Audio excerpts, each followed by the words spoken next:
Hey everybody, Dirili here. Thank you so much for joining me for Hakuouki Stories of the Shinsengumi. We're not going to be playing the main story on this because we've already played the Demon of the Fleeting Blossom, the original game.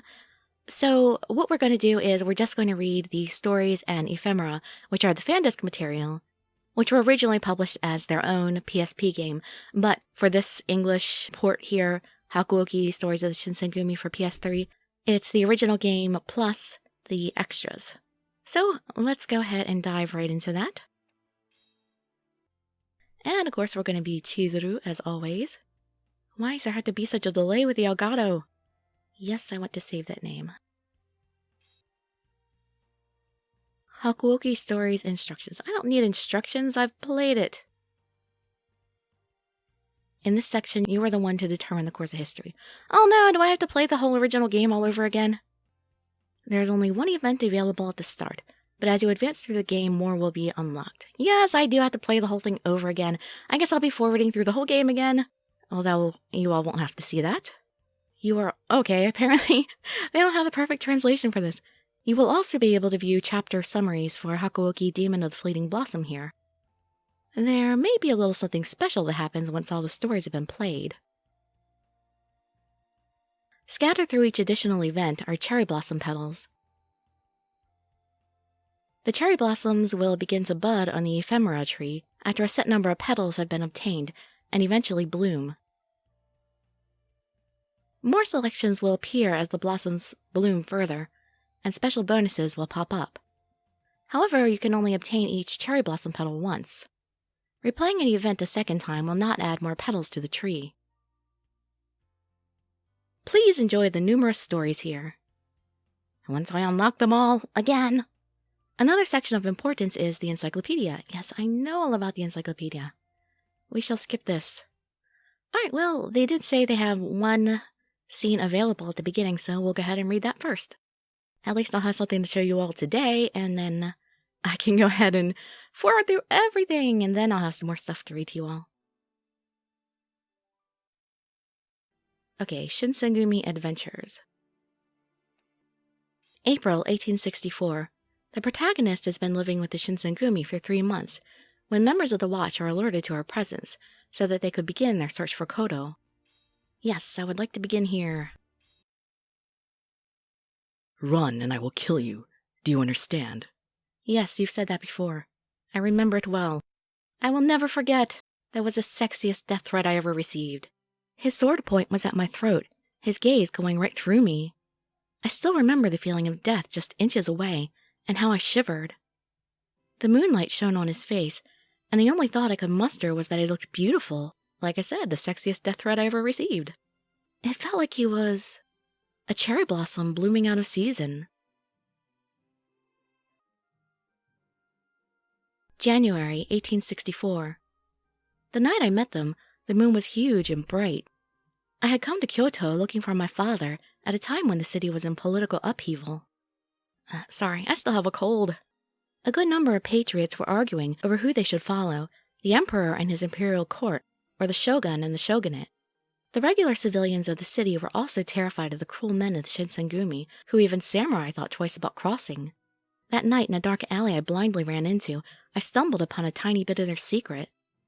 They took me into custody then, and I had no choice but to prepare myself for my premature end. Would they think it necessary to kill me to keep my mouth shut? I was sure my fate was soon to end in death, when an unexpected connection came to light. The Shinsengumi had been working with my father, Kodo Yukimura, a Dutch-educated doctor who specialized in Western medicine. They were also searching for him, just like I had been attempting to do. Our goals were the same. The Shinsengumi ultimately decided to keep me close at hand in hopes that I could help them find him. However, since I'd accidentally uncovered things they wanted hidden, I was an unexpected variable and a threat. There was no guarantee that I'd actually prove useful, and I held no loyalties to them, so I could end up betraying them. They placed me under what amounted to house arrest in their headquarters, and limited the area I was allowed to explore. Is my father safe wherever he is? I wonder if I'll ever see him again. Now that I'd been more or less captured by this group of ruthless men, what would happen to me? Days passed, agonizingly slowly. Each morning increased my impatience until I couldn't take it any longer. April 1864. Then, one day, my relationship with the men hit a turning point. All the men or just one man? What occurred was really nothing more of note, but the noose I'd felt constantly around my neck subsequently seemed a little looser afterward. This is what happened that day. Now, finally into the event, and we're done rehashing. Shinsengumi Adventures, Part 1. April 1864. It felt as if I was being swallowed by an impenetrable darkness. Somewhere in my mind, I knew that this was just a nightmare. Even so, the fear was overwhelming. I wanted to run, but the darkness was pulling me under. Help me! All I wanted was to go back to my simple, ordinary life. But I could see no hands extended. No one wanted to help me. I was drowning in despair, my consciousness fading. But then... Chizuru. A voice called out. I reached out in the direction of the light, trying to wake myself up from the dream. The bright morning light made me dizzy. I sighed, relieved that I managed to escape the dark terror of my dream. A voice spoke up next to my ear. You're too close. Chizuru. It sounded annoyed, and my wits scrambled to clear.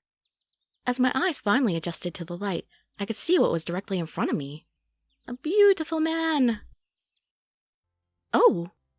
A man with a small grin dancing on his lips was leaning over and staring into my face. Gonna give me a good morning kiss here? That smile was more than a little sharp. My heart started pounding rapidly, as if my body sensed danger. Hey, well, I guess you're conscious now, more or less.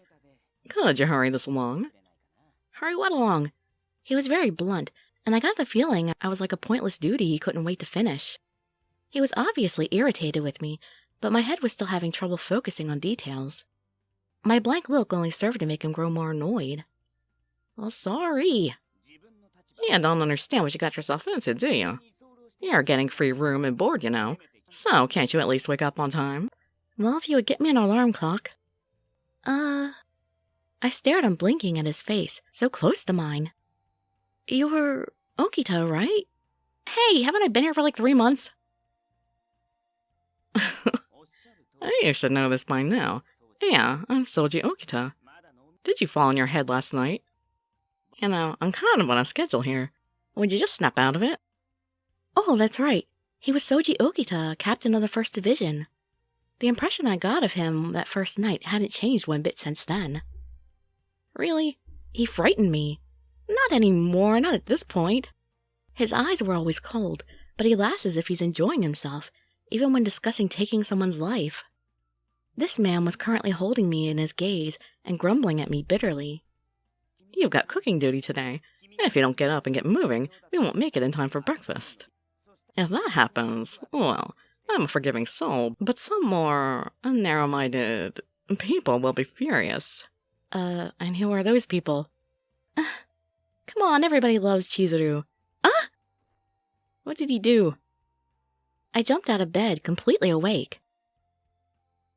Why, good morning there, Chizuru. Who knew you were so bad at waking up? Oh, I'm really sorry. My ears burned. How could I have slept so late? And I bowed deeply in apology as he moved to exit the room. It seemed like all I ever did was cause trouble for everyone. I'll feel bad about it. Yeah, and as you can see in this game, they have the animations. They breathe and blink and lip sync. Not like you can change the fact that you already caused me a lot of hassle. I'm sorry. His words were definitely harsh, but I couldn't refute them, so I just apologized a second time. He stopped in his tracks and sighed, then turned his head to look back at me. You're already a burden, so you could at least be a little useful around here. Jeez, you're being mean today. Why should we let you stay if you're just going to get in the way all the time? Kind of silly if you ask me. He was right. They let me live only because they decided I was valuable in the search for my father. Oh yeah, and the typeface is so much better here. It's so much easier to read. If they suddenly deemed me unnecessary, I was sure they'd kill me without even batting an eye. I'm heading to the kitchen ahead of you, so hurry up and get ready. Right. I'll come as soon as I can. The second he left the room, I began dressing in haste. I need to hurry so I can help make breakfast for everyone. I wanted to curl up into a little ball and berate myself for oversleeping, but I really didn't have the time. I had to make more of an effort to be useful around here, so I didn't do something so foolish again. Oh, you're being too hard on yourself. Okita's just teasing you. I'm sorry for being so late. I entered the kitchen as quickly as I could, making sure to watch the dust didn't kick up from my nearly panicked dash. Inside was Okita and... Ah! Saito! Yukimura, don't shout. A man stood tying back his kimono sleeves as he stared at the pot with a serious expression. Oh, so pretty. He was Hajime Saito, captain of the 3rd Division. He didn't even glance up as he quietly rebuked me. Many of our warriors have rounds that don't end until it's nearly dawn. I'd like to let them sleep as long as possible before they must start the day. Oh, I didn't realize. I'm sorry if I caused any trouble. There is no need for you to apologize. It would be best if you were more careful in the future, but there was no trouble. But it was my job to prepare breakfast this morning, and I overslept. Saito pulled his contemplative gaze from the pot to look at me, an indifferent expression on his face, as usual. It's just him turning his eyes towards us. You appear to be mistaken. Your actions this morning make no difference to us. That's not what Okita said. Huh? Did you believe we would be unable to make the meal without your assistance? That is incorrect. Warriors must be skilled in preparing their own food. The only thing we require from you is your help in finding your father, Kodo. So then, according to them, I was pretty much just a useless burden they had to put up with until we began searching for my father. I'm sure he meant to console me, but instead his words just hurt even more. I think he was just telling the facts, telling it like it is. I don't think he had any intention at all. The night I stumbled upon the Shinsengumi secrets, Saito was completely indifferent. He would never take pity on me for any reason, and willingly draw his sword on me whenever he was ordered to. I'm sorry. Guilt welled up inside. I could only apologize for being there and making them take care of me, even though they didn't want to do such a thing in the first place. But, I'd still like to help out if that's okay. I want to be useful somehow if I can. I don't want to die.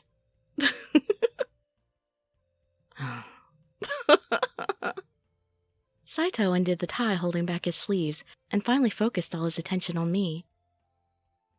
Did someone tell you that if you didn't contribute in some manner, that we would be forced to kill you? That you were required to work? Yep. Somebody did. Yes. I gave a small nod, and Saito sighed heavily. Soji, don't feed her lies. We need her to find Kodo Yukimura. We can't kill her for oversleeping. Then... Okita stood up from his task of checking the level of the fire and turned towards Saito. Well, I know that. I mean, if we could kill her for sleeping in when the rest of us can't, I would have done it already. I just answered to everything. Killing. I just figured if she was going to mooch off us, she might as well do something for it. Make herself useful to us at least. It is not your position to determine these things. Go, add wood to the fire. Yeah. The men went back to swiftly making breakfast, while I stood there gaping. I wasn't sure I really trusted either of them, and perhaps because of that, their words confused me. It felt like they were having fun at my expense, when I was taking what they said to heart. Well, Okita was, but not Saito. So, is there anything I can help you with here? Could you finish preparing the soup? You know where the miso is stored, correct? Yes. I'd been put in charge of making food a few times already, so I knew my way around fairly well. My nerves settled once I was given a task to do, and I took the cue from the others and quickly got to work. I think it's ready. The leaders and captains of the Shinsengumi were all from Edo like me. I wasn't sure what kind of flavoring and spices the people used in Kyoto, but there hadn't been any complaints about the way I made the dishes so far. I was secretly pleased about that, so I didn't really mind being placed on food duty. All right, we don't need to do anything else for breakfast. As soon as you finish arranging the trays, take them over to the others in the hall. Right. I stepped carefully out of the kitchen, keeping an eye on the soup so it wouldn't spill. Only the leaders of the Shinsengumi would be eating in the hall at this time. Because the regular warriors had no idea about the real reason I was there, I had to take my meals with the leaders. It wasn't the most pleasant of atmospheres, but it was better than trying not to reveal myself to the others. Really, I thought I was more comfortable with them by this point. It was with those thoughts running through my head that I walked down the hallway. Whoa. Almost before I noticed the sliding door next to me had opened, suddenly someone popped into my line of sight. Harada! Hello, my lovely Sanosuke. Oh no, the soup! Ah! I bumped into the person entering the hallway, and the tray I'd held carefully rattled from the force of contact and leapt out of my hands. I couldn't let anything happen to the food. I dove for the dishes, but I couldn't keep my balance. I wobbled. No, I'm going to fall!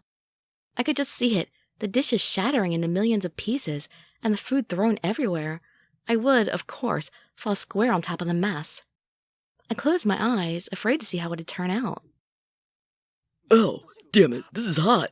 Oh, poor Nagakura. Huh? Instead of breaking dishes, I heard a voice I recognized. And the pain I expected didn't happen, even when I continued to wait anxiously. I cracked open an eye to look. Oh! Wait, did we save everything but the soup? Man, that was a close call, Chizuru. Did I startle you? Oh, all these pretty pictures in one little story. No! Why are you lying? It took me a few seconds to gather my scrambled wits and process what exactly had happened. The man I bumped into was Sanosuke Harada, captain of the 10th Division.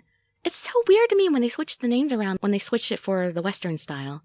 I'm used to having the surname first. He'd managed to grab onto me in the tray before I toppled, and his arms held me securely. Do you think you could maybe stand on your own? This position is kind of hard for me. I feel like I might sprain something. Oh, yes, of course. But I like your hand around my waist. I nodded automatically. I didn't feel like I was about to fall over, though, with his arms wrapped around me. No strain showed on his face at all. He'd caught me with ease, regardless of his request, and I couldn't help but be impressed.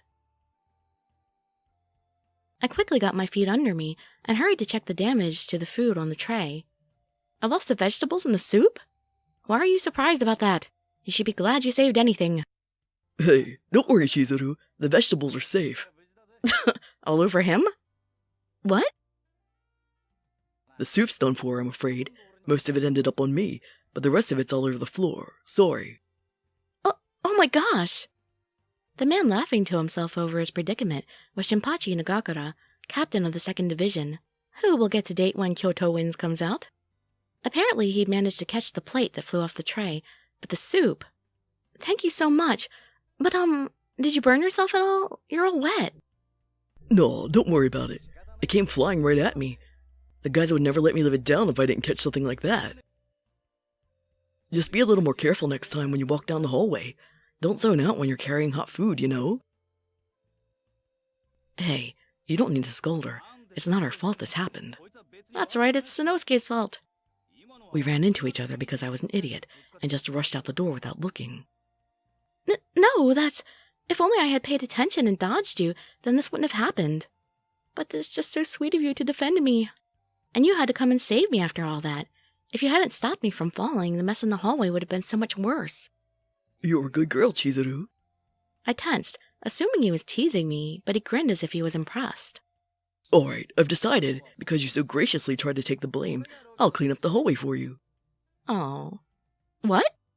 You sound so surprised. I have to head over to the well and clean myself off before I start smelling like miso soup. Too late. May as well rinse out the cloth while I'm there and clean the floor, right? I could do it with my eyes closed. Look at that smug look on his face. His offer really would help me out. I still had so much to do, but I wasn't sure I should let him do it. I was still considering when Harada chuckled and nudged me gently. Don't think so hard. You're in charge of breakfast for all of us, right? Stop wasting time here with this and go take care of everything. But... Oh, and that tray you're carrying? Go ahead and put it where I sit. You didn't lose everything off the tray, but it does look kind of sloppy, right? Since it was my fault, I'll eat it. Are you sure? You don't mind? Cut out the tiptoeing around us. We're not demons, even if we do have a commander who acts like one. As long as you behave and do what we say, we're not going to jump down your throat. Being stuck here with a bunch of guys, it can't be fun. But even though we don't say it, we're all really happy that there's a cute girl staying in our headquarters. Well, you just said it. Okay. Sometimes Nagakura would get a smile on his face that didn't reach his eyes. He had that smile now. I wasn't sure what to think. I started to tense up, but suddenly Harada laughed. Pretty sure that's just you and Heisuke. Hey now, don't forget to put yourself on that list. Girls twist you around their little finger, Sano. What? I thought it was the other way around. Thought he was the womanizer. Harada and Nagakura were kind, and they always seemed to be looking out for me, but I still wasn't sure I could trust them. Apparently I feel that way about everybody. Me being here was kind of making things complicated for everyone. Whatever I did, I always ended up being a burden. Thank you for your help. I'm going to finish preparing everything for breakfast. I bowed politely to them, even though they were caught up in arguing with each other, and continued to the hall where we were to have our meal. Where we shall see everybody else, I suppose. I think I finally got everything. After numerous trips back and forth, I managed to place all the food correctly. I'm so glad I got this done before everyone came over to eat. Actually, I finished a little early. It's not time yet. What should I do now? I was grasping at straws trying to come up with something when suddenly... Good morning, Yukimura. Thank you for all your hard work preparing our breakfast. Oh, good morning. The unassuming man who offered me the quiet praise was Keisuke Sanan, the colonel of the Shinsengumi. From previous encounters with him, I determined that he was a very smart man, but I couldn't help but be nervous around him. Regardless of what others say, you are the Shinsengumi's guest here. Even though that is true, we still give chores to do, as if you're hired help. I know we're short on them right now, but it's no excuse. I apologize for making you do these menial tasks. Oh no, that's all right. It's not like they're hard to do, and I get uneasy if I don't have something to work on. Thank you, Yukimura. It's a great relief to hear you say that. At times like this, I should show my gratitude instead of offering empty words, but unfortunately, I'm unable to even assist you with carrying the trays. Is his arm already been injured at this point? Oh, no, that's... Sanan had gotten gravely injured in an altercation a few months ago, and subsequently lost all feeling in his left arm. Since I wasn't a warrior, there was no way I could comprehend what he was going through. Then he could just carry the tray with his right arm. Just kidding. His mood had been so bleak lately that the atmosphere around him seemed to darken when he spoke derisively about himself, and anyone who talked to him became depressed. Oh, but you're a colonel, right? You're too important to be doing such things like... Colonel, that's just the name they call me now. I can't even hold a sword anymore. Why am I even here with the Shinsengumi if I can't do that? Sanan. His voice was full of pain and self-loathing. The sound was like a dagger to my heart. I was just an outsider. I didn't even fight like the others. I had no right to say anything, but... I truly wished you'd overcome this and cheer up. Kind of a foolish thought for me to have, since there was no way I'd understand the pain he was in, but I wanted to see him happy. Good morning to both of you. Good morning. His peaceful voice immediately soothed me. This was Genzaburo Inoue, captain of the 6th Division. I could tell he was sincere in everything he did, and the intimidating aura I felt around the others wasn't present with him. So he's the one person I'm not afraid of in the Shinsengumi, that I don't feel distrustful of. It's time to eat breakfast, but where is everyone? We're the only ones here. Weren't you all doing morning training together? It is what's usually done at this time. I don't need to frequent the training room any longer, so I'm unsure as to who didn't show up, but... I never knew when Sanan's words would have bite to them, but this time they were practically sharp. He was very nearly snapping at the other man. Inoue paused, looking troubled, but it was only a moment before I continued speaking. Todo was the only one who didn't show up today. He had the graveyard shift last night. Nagakura and Harada both finished early and headed off. They were supposed to have returned to the main building, but I haven't seen them. I have. Oh, I saw them. They were cleaning the hallway just a bit ago. I last saw Okita and Saito in the kitchen, so they're probably still there. Should I go call them? He crossed his arms and thought, but before I could make a decision... Huh, awesome. Breakfast is all ready. Let's eat, guys. Nagagura poked his head around the entrance and shouted when he saw the food all set up. Harada trailed after him, nodding to me and chuckling. We finished cleaning up the mess in the hallway, Chizuru, so don't worry about it. Thank you, darling. Thank you. Inoue glanced over at me, and his face turned apologetic. I'm really sorry to trouble you, but could you go and check up on Heisuke for me? Of course. We still have to see him and, Hijikata. Ah, since you'll be out that way, would you also see what's keeping Hijikata? Certainly. Why not? I believe he had to stay up late last night, taking care of paperwork. Okay. I wasn't sure I wanted this particular job. I nodded acceptance, and with an uneasy feeling running up my spine, I left the hall. And actually, I'm not sure how long this is going to be. Alright, I'm going to end this video here, and we'll pick up with the rest of this scene in the next one, and we'll see Heisuke and Hijikata, I'm sure. Anyway, hope to see you for the rest of this scene in the next video, or maybe see you in one of my other ones, and I'd be so grateful for any likes, comments, subscriptions, or shares with your friends to show some support. Thank you so much for joining me, and I wish you all health, happiness, and safety. Dirili signing out. Bye-bye, everybody.